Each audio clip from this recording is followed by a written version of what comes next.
tell me where the black man's flag or flagship is in this country. You don't have one. He can get totally treated different. Once his consulate or embassy know what he tells them, America's bets are off, or all bets on the table. He's got something to work with. Not having a nation, you don't have no cards to play. You playing face down at the end of the day, all day. I just want to say that. Thank you.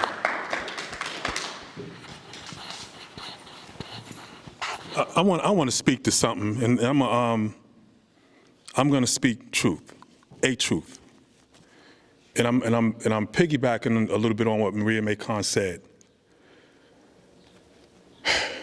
We've been doing this for 5 years. We've been doing Know Your Rights for 5 years, and every year we have put on Know Your Rights. We've had different people on different levels of understanding, knowledge, experience of activism come to our events.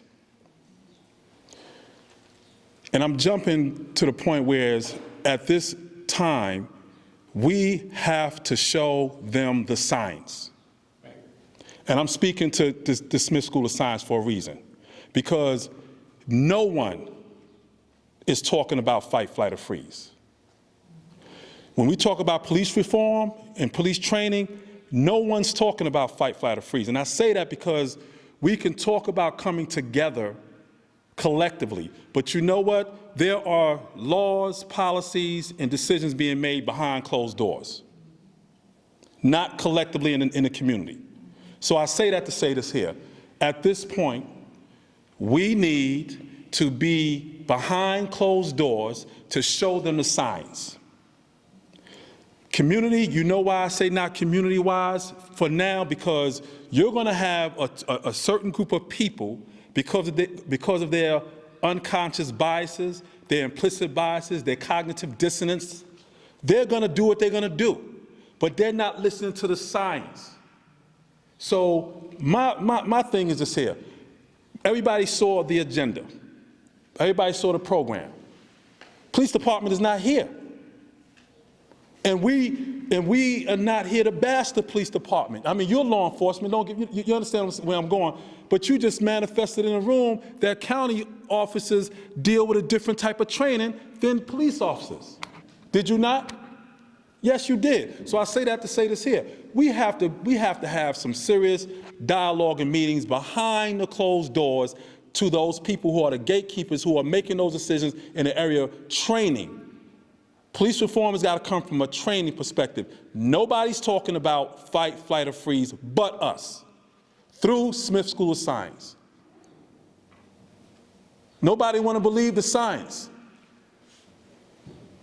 Back in the day, I grew up, first thing we used to say on the street, what's the science, G? What's the science? We had a scientific way how we moved through the streets of Brooklyn. We dealt with fight, flight, or freeze. Am I right, Kumar?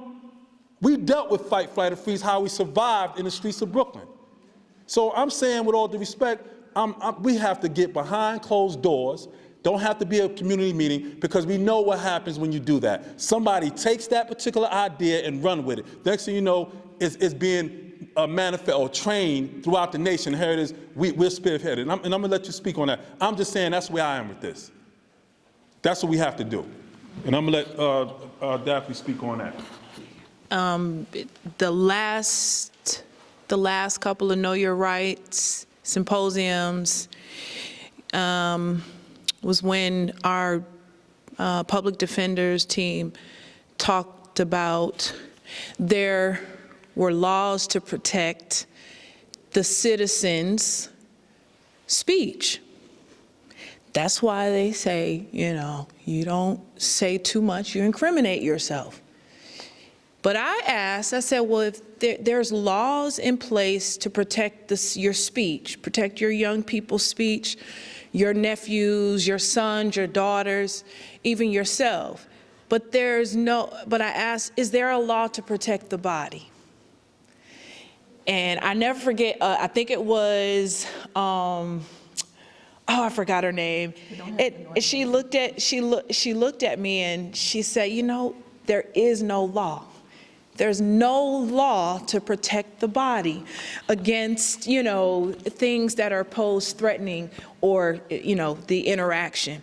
So I think we really need to look at the science of things, how things work, to understand the interactions of citizens and law enforcement. Thank you for saying that, Daphne, because I think that things should happen behind closed doors, certain things. I do not think this is the forum for the closed door happening. I think that what Daphne stated, there is no law to protect the body per se. However, we are not paying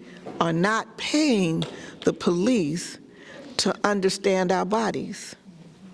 That's not what we're paying them for. We hire and we pay, and I'm saying it this way, we pay through our taxes and all other things that we do, the police, to serve and protect.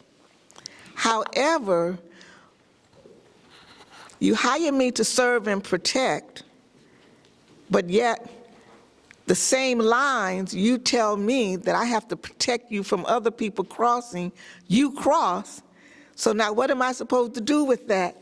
You paying me, but you crossing the line, and I'm hired to serve and protect, so what's up? So I think that since we are the employers, that there needs to be a groundswell from the people. Even let the people that go behind the closed doors, that do the political thing, let them do that.